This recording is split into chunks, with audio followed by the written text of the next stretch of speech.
भाषा होती है, यानी कि प्रत्येक भाषाभाषी समाज के सदस्य को यहाँ पर क्या होता है कि भाषा परंपरा से ही प्राप्त होती है। एक शिशु जिसे माता पिता जिस समाज के अन्य सदस्यों से उसे प्राप्त करता है, उसे भी वो परंपरा से ही प्राप्त होती है। यानी कि यहाँ पर एक शिशु माता पिता को भी समाज के द्वारा ही प्राप्त करता है और अन्य सदस्यों से उसे वो प्राप्त करता है। यानी कि माता पिता से जो भाषा सीखता है, अन्य सदस्यों से जो भाषा सीखता है, उसी को वो ग्रहण करता है, उसी को ग्रहण कर कर वो भाषा को सीखता है। और प्रत्येक भाषा की एक दीर्घ और लंबी परंपरा होती है और वो पीढ़ियों के द्वारा सुसंस्कृत और परिमार्जित होते रहते हैं। यानी कि इसकी क्या है आयु, यानी कि प्रत्येक भाषा की एक दीर्घ और लंबी यहाँ पर परंपरा होती है और वो पीढ़ियों द्वारा उसमें सुधार आते रहता है, सुसंस्कृत होते रहती है और परिमार्जित होते रहती है। अगर हम हमारे दादा दादी या नाना नानी किसी देहात में या ग्रामीण भाग में रहते हैं, अगर गाँव में अगर रहते हैं और गाँव में जाने के बाद हम उन सदस्यों की भाषा या गाँव वालों की भाषा जब हम यहाँ पर सुनते हैं, बोलते हैं, तो क्या होता है, हमको थोड़ा सा अटपटा लगता है। लेकिन क्योंकि हम एक सुधारित प्रदेश में या सुसंस्कृत भाषा के द्वारा हम पढ़ी लिखी भाषा यहाँ पर सीखते हैं, पढ़ते हैं और यहाँ पर उसको सुसंस्कृत और परिमार्जित भाषा के रूप में हम जब कुछ वक्तव्य देते हैं, वक्तव्य सुनते हैं या फिर अपना अभिमत देते हैं, तो यहाँ पर क्या होता है कि वो समझ में आते हैं कि हम देखते हैं कि ग्रामीण भाषा और परिमार्जित होता है, इसलिए उसकी आयु लंबी होती है कि सुसंस्कृत और परिमार्जित होती हुई आती है। और उसके बाद भाषा अर्जित संपत्ति है। सातवां इसकी विशेषता क्या है कि भाषा अर्जित की जाती है, अर्जित संपत्ति है।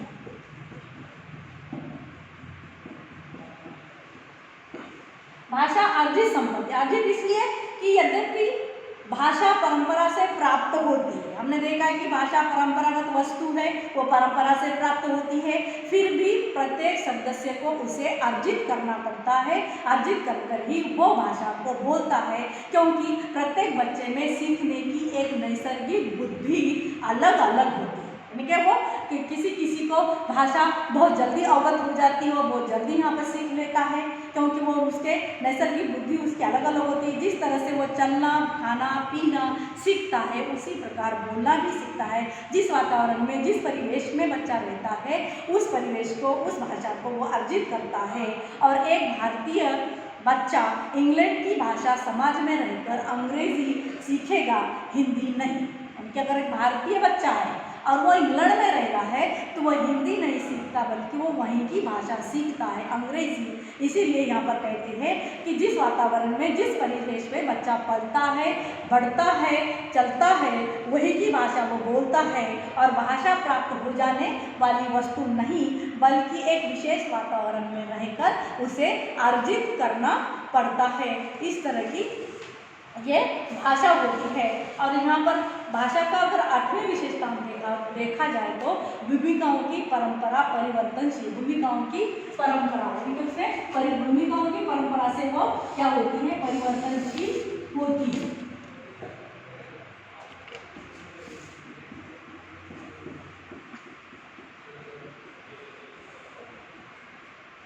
भूमिका से परंपरा परिवर्तनशील होती है, क्योंकि परिवर्तनशील जब दो व्यक्ति आपस में बातचीत करते हैं, वक्ता और श्रोता की भूमिका बदलती रहती है। तो आप मैं जब बातचीत कर रहे हैं तो हमारे दोनों की भी भूमिका थोड़ी सी बदली वाली होती है, बदलती रहती है। वक्ता बोलता है और श्रोता सुनता है, और जब श्रोता उत्तर देता है तो वक्ता बन जाता है। यहाँ पर क्या होता है कि भूमिकाओं की परंपरा परिवर्तनशील होती है, यानी कि अब मैं बोल रही हूँ, आप सुन रहे हैं, यानी कि मैं यहाँ वक्ता हो गई, आप श्रोता हो गए। लेकिन जब यहाँ पर श्रोता उत्तर देता है, मैं कुछ प्रश्न पूछूं, अब जब तुम उत्तर देते थे तो वक्ता यहाँ पर क्या होता, तो वो तुम क्या हो जाते, वहाँ वक्ता बन जाते हैं। तभी आप बोलेंगे कि यहाँ पर मैं बोल रही हूँ, आप सुन रहे हैं, ये मैं वक्ता हूँ, आप श्रोता है। लेकिन जब आप यहाँ पर बोलेंगे, जब आप उत्तर देंगे, तो जब तुम भी यहाँ पर वक्ता बन जाते हैं, यानी कि यहाँ पर क्या होती है, वो भूमिका यहाँ पर बदल जाती है, परिवर्तन होती है। और उसकी नवी विशेषता है भाषा सार्वजनिक संपत्ति। भाषा सार्वजनिक संपत्ति,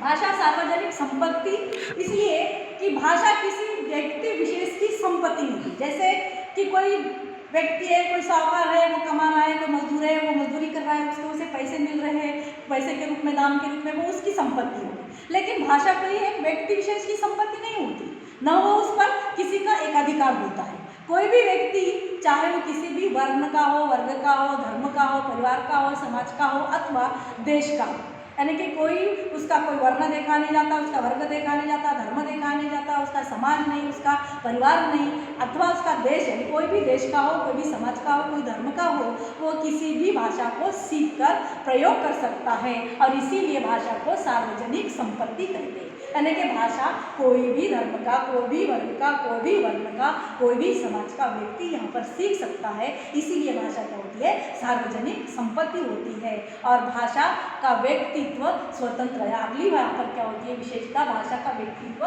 स्वतंत्र होता है। भाषा का व्यक्तित्व स्वतंत्र,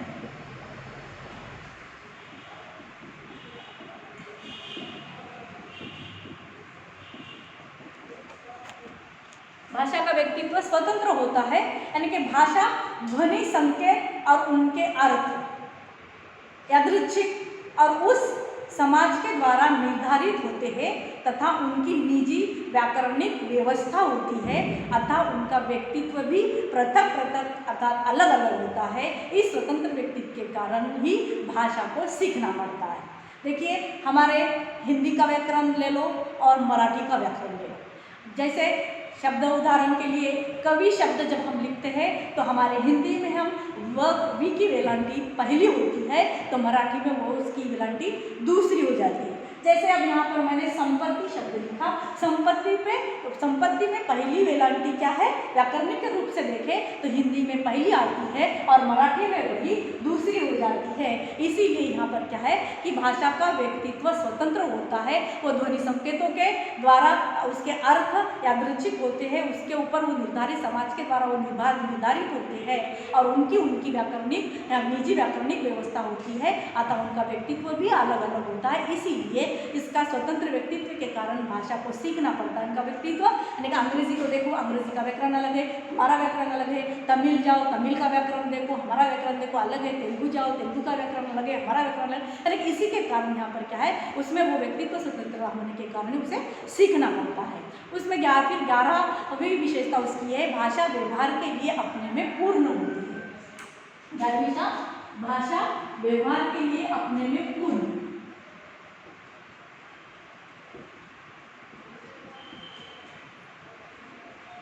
अपने में पूर्ण। देखिए, प्रत्येक भाषा अपने विशिष्ट भाषा समाज के लिए पूर्ण होती है। ओके, कोई भी भाषा हो उसका अपना विशिष्ट समाज होता है, उसके लिए वो पूर्ण होती है क्योंकि उसके सदस्य किसी बिना रुकावट के अपना पारस्परिक व्यवहार किसी भाषा में चलाते हैं, उन्हीं की भाषा में वो चलाते हैं। भारतीय समाज के रिश्तों में प्रकट करने के लिए चाचा, ताई, मौसी जैसे अनेक शब्द मिलेंगे, लेकिन यहाँ पर अगर यहाँ की अंग्रेजी भाषा में ऐसा नहीं है। और बर्फीले प्रदेश के निवासी के लोगों की भाषा में भी बर्फ से संबंधित अनेक शब्द मिलते हैं और अनेक भाषा के लोगों में ऐसा प्रचलन अपेक्षाकृत नहीं पाया जाता। फिर भी सभी भाषाएं अपने अपने सामाजिक परिवेश व्यवस्था के अनुसार उसे समाज के व्यवहार के लिए पूर्ण होती है। कैसा है, मैंने क्या कहा कि देखिए, प्रत्येक भाषा अपने विशिष्ट समाज के लिए पूर्ण होती है क्योंकि कोई भी सदस्य उसके सदस्य बिना किसी रुकावट के अपना पारस्परिक संबंध या व्यवहार के उसकी किसी भाषा में चलाते हैं। या भारतीय समाज में अगर रिश्तों को प्रकट करने के लिए हम चाचा कहते हैं तो यहाँ पर मराठी में उसको काका कहा जाता है, या फिर चाचा, ताई, मौसी जैसे अनेक शब्द मिलेंगे, किंतु अंग्रेजी भाषा में इन सब के लिए चाचा के लिए अंकल है, मौसा के लिए भी अंकल है, चाची के लिए भी आंटी है, मौसी के लिए भी आंटी है। इस तरह से यहाँ पर बोला जाता है। और बर्फीले प्रदेश अगर वो बर्फीले निवासी अगर होंगे तो वहाँ से उस बर्फ से जो संबंधित शब्द होते हैं उनके अनेक शब्द उनके अंदर मिलते हैं। जैसे हम दिल्ली साइड जाओ, उत्तर प्रदेश के कश्मीर साइड जाओ या फिर हिमाचल प्रदेश जाओ, अगर वहाँ जाने के बाद हम वहाँ के लोगों की जब भाषा सुनते हैं, श का उच्चारण वो स करते हैं। अगर वो अंग्रेजी उच्चारण अगर कर रहे हैं, पॉपुलेशन अगर उन्हें कहना तो पॉपुलेशन कहते हैं, सोल्यूशन अगर बोलना है तो सोल्यूशन कहते हैं। यानी कि वो बर्फीले प्रदेश के होने के कारण श का उच्चारण स व करते हैं और इसीलिए यहाँ पर उन्हीं के अनुसार यहाँ पर क्या करता है मनुष्य के। फिर भी सभी भाषाएं अपने अपने सामाजिक परिवेश और व्यवस्था के अनुसार यहाँ पर समाज के व्यवहार के लिए पूर्ण होती है। और फिर यहाँ पर 12वीं इसकी विशेषता है भाषा जटिलता से सरलता की ओर उन्मुख होती है। अब यहाँ पर मैं लिखूंगी नहीं, भाषा जटिलता से सरलता की ओर उन्मुख होती है क्योंकि भाषा की यह सहज प्रवृत्ति है कि वह कम से कम प्रयत्न करके अधिक से अधिक बार दूसरों को कह सके। उनके भाषा में यह प्रवृत्ति है कि कम सुनते हैं, कम से कम प्राप्त करके अधिक से अधिक उसे बोलना, और हो सके इसी प्रवृत्ति के कारण ही उच्चारण में कठिन शब्द घिसने या परिवर्तन होने लगते हैं। यानी कि हम कम सुनते हैं और कम यहाँ पर कम से कम प्रयत्न करके क्या करते हैं, अधिक से अधिक उसको दूसरों तक पहुँचाने की यहाँ पर क्या करते हैं, उस प्रवृत्ति के कारण हम क्या करते हैं, उसके उच्चारण में कठिनाई निर्माण करते हैं, कठिन शब्द उसमें घिसे जाते हैं, परिवर्तन होने लगते हैं। और संस्कृत से क्या होता है,